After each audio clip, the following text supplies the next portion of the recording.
So welcome everyone. Last week, I read from Bhikkhu Thannissaro's new book, Along the Way, which are commentaries that he's giving on the Noble Eightfold Path. And so last week, I think it was around chapter 3 that we read, was talking about how to be a good student. And there was some interest expressed in me reading chapter 1, which is talking about how to tell if the teacher is a good teacher.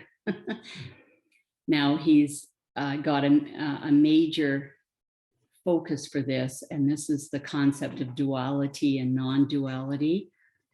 And I must say that I've really never heard any of my Theravadan teachers sort of discussing this as a topic. You'll see from the readings that duality is definitely part of Buddhism, and I guess non-duality is as well. But I guess some traditions focus a lot on this non-duality. And then his secondary thesis in writing this chapter is then some teachers have used that, some teachers have used this concept of non-duality to take sexual advantage of their students. And so you'll hear that coming through loud and clear as I read this chapter. So he calls it safety in duality. When the Buddha listed the duties of teachers to their students, and this is in Digha Nikaya, chapter 31, the final and most prominent item on the list was this, that the teacher provide the student with protection in all directions. Of course, this didn't mean that teachers were duty-bound to follow their students around with shields to ward off potential dangers. Instead, it meant that they should provide their students with knowledge that the students could use to protect themselves in every situation. And in a dialogue where the Buddha criticized some teachers of other sects for leaving their students unprotected, he made clear that protective knowledge was expressed in terms of duality, clearly seeing the difference between what should and shouldn't be done. That's right, a duality. For all the dualities the Buddha avoided, this was one he adhered to consistently in his role as a responsible teacher. The need for this kind of protective knowledge is based on the Buddha's analysis of how we shape our experience. Instead of being passive recipients of the results of past karma, we're proactive. Through our desires, expressed in acts of attention, perception, and intention, we shape the input of the senses coming from past karma into a present moment experience. The problem is that we're often ignorant of what we're doing, so we shape things unskillfully and suffer as a result. When we suffer, we react in two ways. The first reaction is bewilderment. Where does this suffering come from? The second is a search. Is there anyone who knows a way out of this suffering? The search explains why people go looking for teachers in the first place. The bewilderment explains why we can easily look to the wrong people for help. So we need two sorts of protection.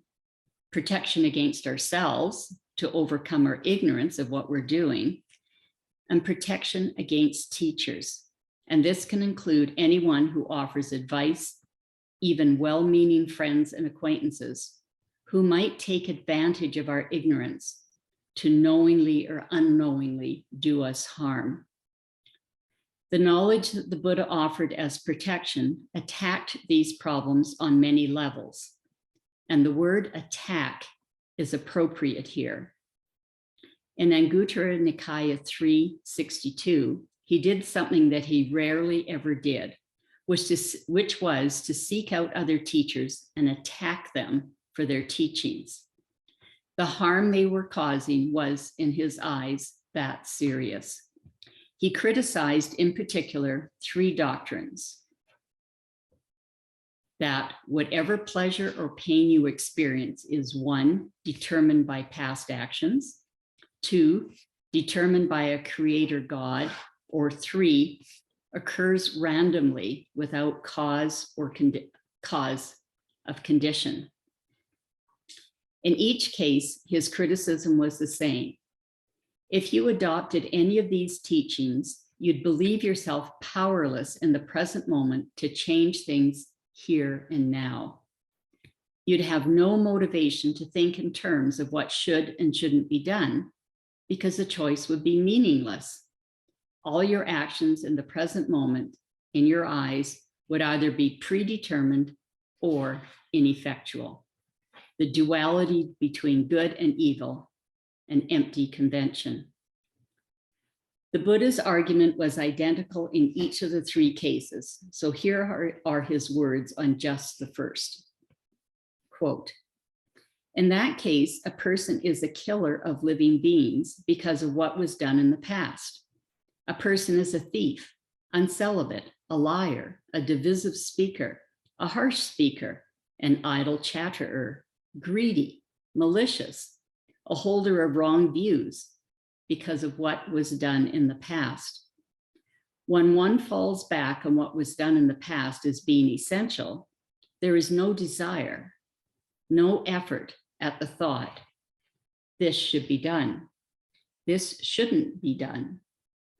When one can't pin down as a truth or reality what should and shouldn't be done, one dwells bewildered and unprotected." End of quote. The implication here is that if a teaching is going to protect you, the first level of protection has to be on the theoretical level. You have to understand that your present actions are free, to at least some extent, to shape the present moment, for good or bad, and to have an impact on the future. This understanding of karma would then provide you with motivation for looking carefully at what should and shouldn't be done right now to avoid suffering. And this is precisely the understanding of karma that the Buddha taught. As he pointed out in Anguttara Nikaya 3:101, past actions do have their impact on the present moment, but your experience of that impact is filtered through your present moment state mind. This is one of the reasons why Buddhist meditation focuses on being alert to what the mind is doing right now. If you're sensitive to your present actions, you can shape them well enough to mitigate the influences from any past bad karma, and through your present skillful karma to provide conditions for pleasure and happiness now and into the future. So the first level of protection lies in the realm of general theory. However, the dualistic knowledge offered by the Buddha doesn't stop there. It also goes into specific examples of what should and shouldn't be done, and from there into general principles to be used in judging for yourself what should and shouldn't be done in instances not covered by the examples. The examples are offered as rules and precepts, such as the precept against killing, stealing, illicit sex, lying, and taking intoxicants. Many people don't like rules, seeing them as small-minded and confining, but it's hard to argue with some of the rules the Buddha offers for your protection. They give you clear warning signs for when your ignorance is blinding you to behavior that will, in the long term, cause harm. The rules give you objective standards for judging not only your own behavior, but also the behavior of people who offer themselves as teachers. The monks, for example, have a rule that if a monk even suggests to a student, or anyone at all for that matter, that she would benefit from having sex with him, he has to undergo a penance for 6 days. During the penance, he is stripped of his sonority and has to confess his offense to all his fellow monks daily. If he hides the offense, then when he's found out, he has to undergo an added probation for as many days as he hid the offense. If he actually goes ahead and has sex with anyone, he's out, period. Automatically stripped of his status as a monk. He cannot reordain for the rest of this lifetime. The existence of these rules doesn't guarantee that people won't break them, but they do serve as red flags to indicate that the Buddha had no tolerance for this sort of behavior. Students aware of these rules would then know for sure when a monk or any teacher had stepped out of bounds. If knowledge of these rules were available in all Buddhist communities, it would prevent a lot of confusion and grief. You sometimes hear the argument that awakened people are beyond observing the precepts because they have abandoned the fetter of grasping at precepts and practices, Silabhata Paramasa. But this argument is based on a misunderstanding of what grasping means here. Actually, as Anguttara Nikaya 1092 shows, people who have abandoned this fetter never intentionally break the precepts. Their precepts are untorn, unbroken, unspotted, unsplattered, liberating, praised by the observant, ungrasped at, leading to stillness. The fact that they're untorn, etc., means that they're observed consistently. Ungrasped at means that even though such people are virtuous, they don't fashion themselves around their virtues. In other words, they don't build an identity around being virtuous. This means that awakened people are consistently virtuous, but unlike ordinary people still grappling with the precepts, they freed themselves from the need to construct an identity around virtue in order to maintain it. So although they don't have to keep reminding themselves of the precepts, their behavior still falls perfectly in line with what the precepts teach. As for the general principles the Buddha taught for deciding what should and shouldn't be done, they start on a very basic level with the instructions he gave to his son, Rahula, on how to purify his actions. And that's in Majjhima Nikaya 61. These boil down to the principle that you judge your actions both by the intentions motivating them and by the results they yield.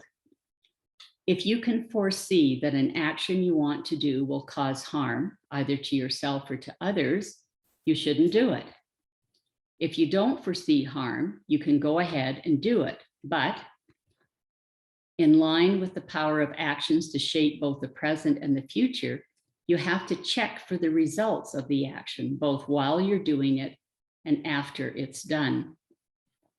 If in the course of doing the action, you find that you're causing unexpected harm, you stop.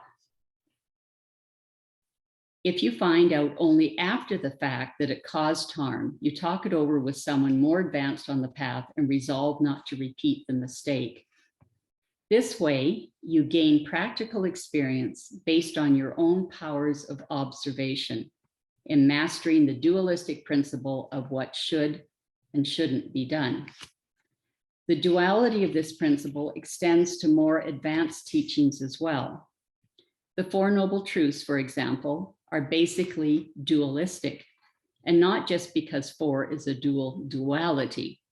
Suffering, the first noble truth, and the end of suffering, the third, are two very different things.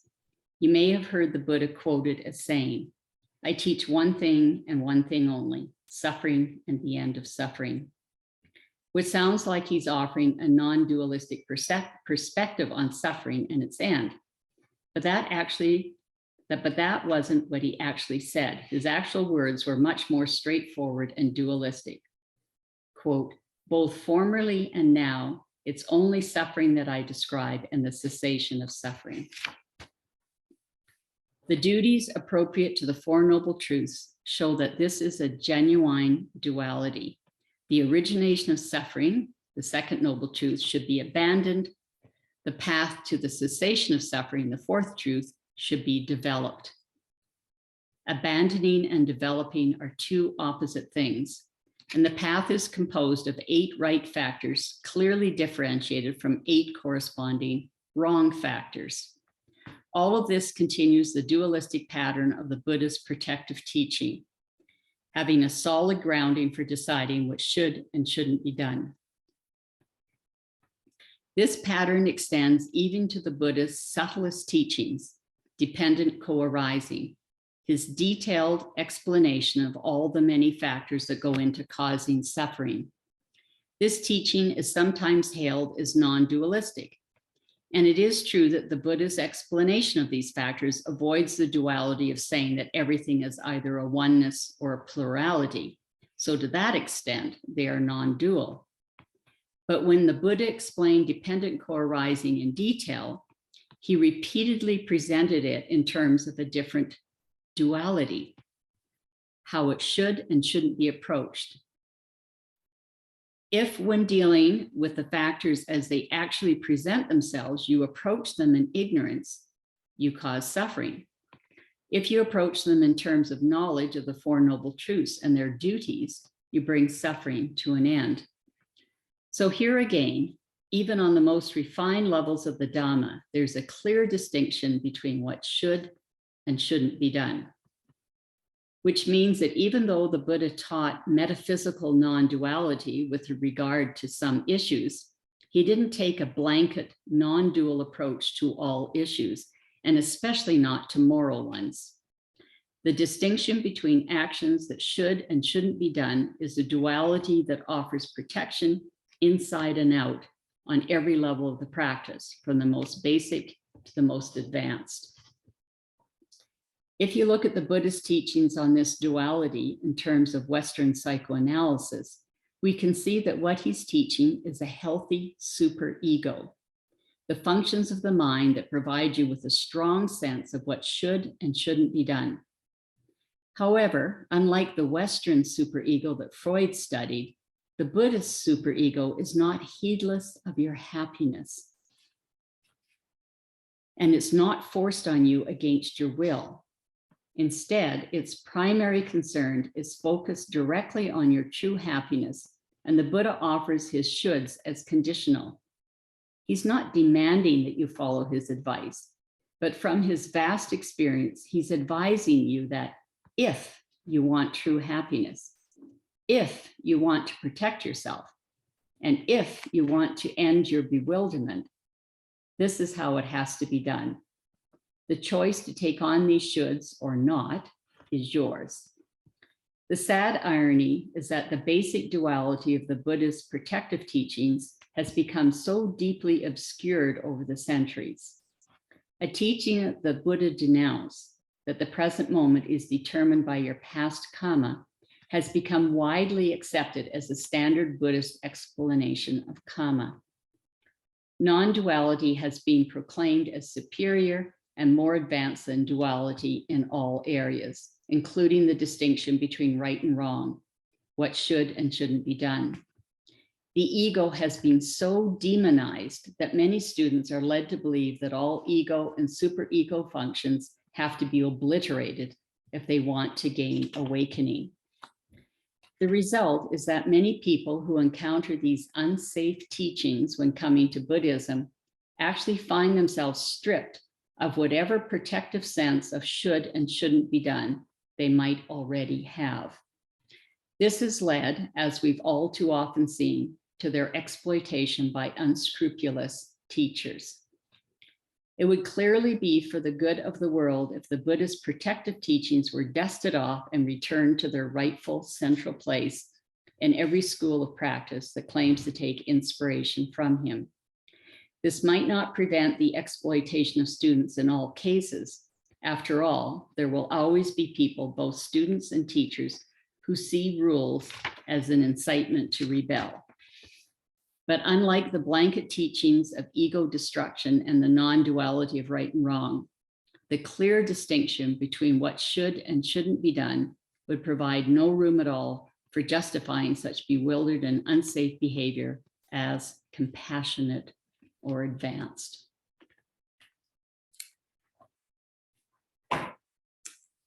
So luckily I haven't come across that with my teachers.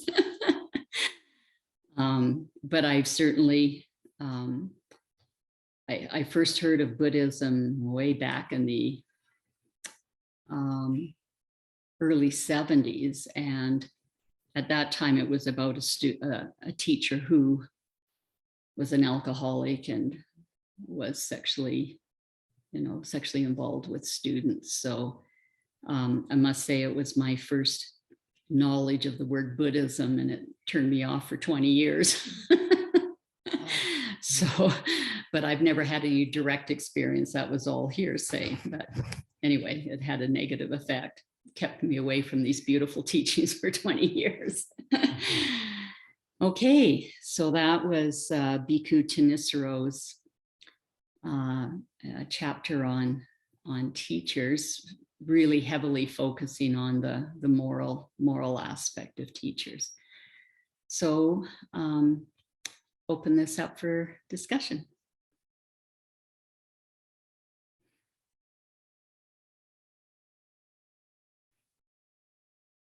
They're saying to me, just 2 words, but would that not all belong in the Vinayas? Yeah, so the question was, is this not in the Vinaya, the rules for monks and nuns? And oh, absolutely. As he said there, if a monk even sort of makes a hint or a gesture towards a woman, they have this,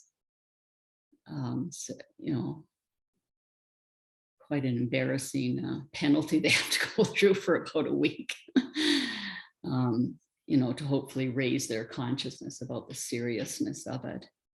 And then it's an absolutely, there are these rules, part of the Vinaya. The first set of rules are called parajikas, and they're, if you engage, if a monk or nun engages in any of those parajika offenses, they're out, they're disrobed, and they can never re-robe in this current lifetime. Yeah, they're considered extremely serious. And yeah, sexual involvement is certainly one of them.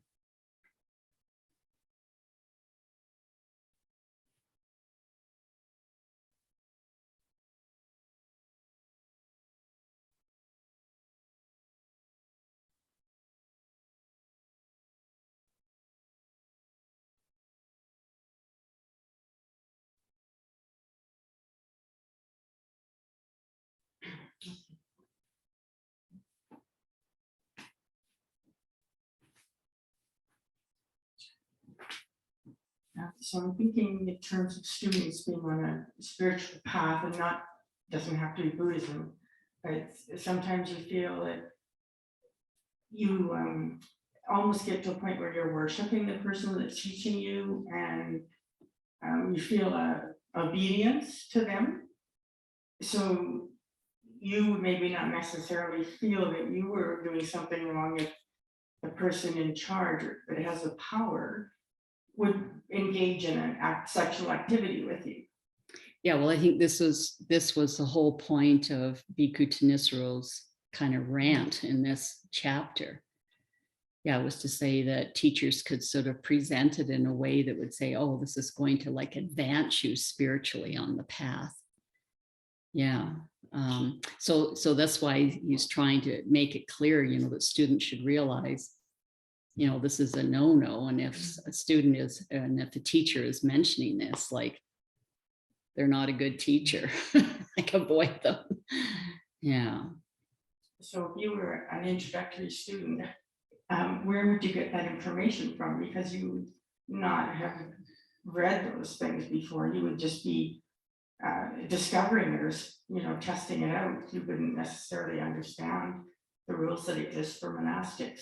Yeah, so I guess this is his attempt, writing a book that has a chapter on this.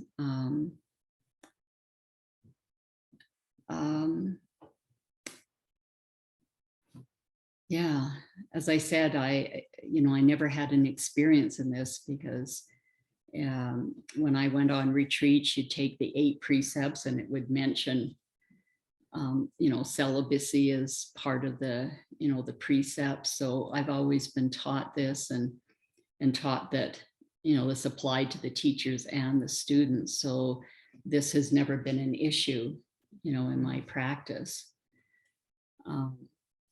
But obviously it has been an issue. And I can remember years ago hearing all kinds of scandals of teachers, being sexually inappropriate. And yeah, thank goodness I haven't heard of that recently, but of course I don't watch the news anymore. So who knows if it's still happening? I'm just not aware. Because I was thinking of an example, and this isn't a Buddhist path, but in the early 80s till the mid 90s, I was part of I didn't live in this community, but there's a place in the United States in Massachusetts, and they had an Indian guru. And part of the tradition in India is that you devote yourself to your teacher, your master. And so you follow, like what you were saying, you follow what they're saying and you accept what they're saying, and you almost have an obedience to them. And it was a really large yoga community, and it had, I think, over 200 residents that lived. It was an old monastery, and the residents lived there. And someone came forward and said they had a relationship with his short name, we just called him Burida, and he denied it. So the woman was kind of ostracized from this large community. And then years later, someone came forward and said it again, and he denied it. And then another woman came forward. And in the meantime, these people have been devoted to him and the community. And third time he confessed that he had, and they went nuts, like they're running around tearing pictures off the walls, and like these people have been so devoted and loving and trusting. And the place, it was just almost like someone dropped a bomb in it, it just, the whole community exploded. And most people left, and he left, but he wanted to kind of go on a sabbatical, like, I'll give you some time to settle down and then I'll come back. And the people, they just had to find, say, no, that's not going to happen. But it almost destroyed some people's lives because they had been so committed and followed this practice. Yeah. And so the beautiful thing about the Buddha is he wasn't encouraging that kind of, devotion or whatever to himself. He said, and the sutta where this really comes out is when he talks to this group of people called the Kalamas. And he's, because they came to him and said, well, how do we know like who to believe? Because we have all these different wise people that come through and they say, this is the true way. And then the next wise person comes through and says, well, this is the true way and it's different than another person. So why should we believe you? And he said, well, you shouldn't. Just, listen to what I have to say and then test it out for yourself. So the Buddha always encouraged people to not just take his word for it. Yeah, because there were all different kinds of words out there. He said, listen to what I say and then just see if from your own experience, that feels true. Because, he's just talking about truths. And of course, people could confirm what he said, but it's a very different thing than this guru thing where there's a lot of devotion, because like you said, it can cause harm if the guru isn't acting morally. Yeah.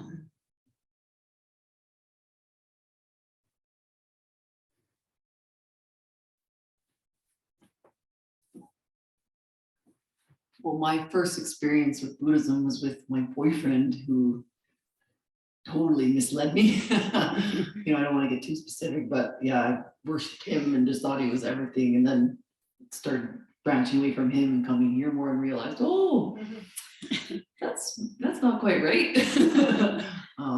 That's all I have to say. Yeah. It doesn't have to be like a monk or a nun. It can be someone else that you look up to and find all this yeah, like worship, that was the only way, like, oh man, you're onto something, I gotta listen to everything you say. And I was like, wait a minute. When Yeah. I finally told you and opened up about what he was doing, you're like, no, no, no, no. And I'm like, oh, okay, good, because it didn't feel right.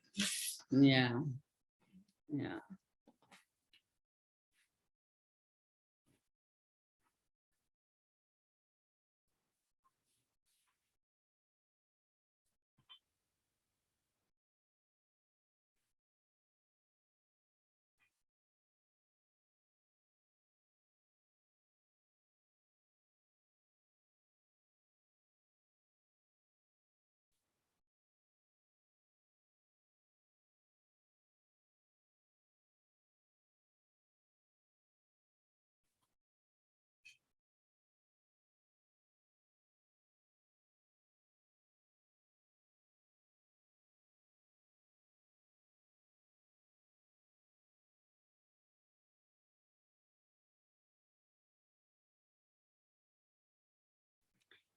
So one thing that that wasn't, you know, he had his sort of emphasis in this particular chapter on looking at a student, and he was emphasizing the morality issue. But the other issue is ignorance. You know, the first step in dependent origination is ignorance, ignorance of the Four Noble Truths. And we don't lose that ignorance, you know, until, you know, completely, until we're fully enlightened, fully awakened. Um, a big step towards losing that ignorance is when you become a stream enter, a sotapanna. And so, you know, this is why, like, I'm sure there's some lay teachers out there that, well, there can be lay teachers who have some levels of awakening. But you know, this is why, you know, in our community, there's been, you know, we're really pushing towards getting monastics here to teach, because they're, you know, they're not doing it part-time like us householders. That's sort of like their main job is to awaken. And, you know, we support them with the requisites so they can spend their time meditating and hopefully waking up. And then, you know, from this awakened state, then they can teach from experience. You know, as a lay teacher, I've had some, you know, I've had major changes in my life following this practice. So, you know, from those parts that I've had experience, I can teach from experience, but I haven't got any levels of awakening. So that part I only can teach theoretically. I can't teach it from lived experience. And so, you know, we can make mistakes because there is still that ignorant factor in there until full awakening. And so that's the other thing that we have to be, you know, cautious of with teachers, because unless the teacher's fully awakened, they may have a misunderstanding of the teachings and then present it, you know, not in a totally correct way. You know, and do that unknowingly because they're ignorant. So the definition. So yeah, so that's another, you know, another aspect of teachers to keep in mind that he didn't really emphasize, because he was just more emphasizing the morality issue.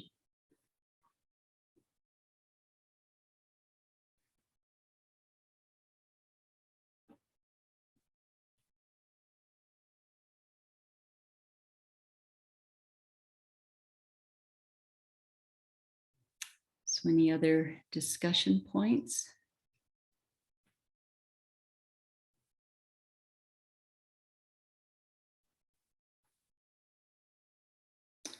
So why don't we sit for another 15 minutes then, and then we'll do our closing.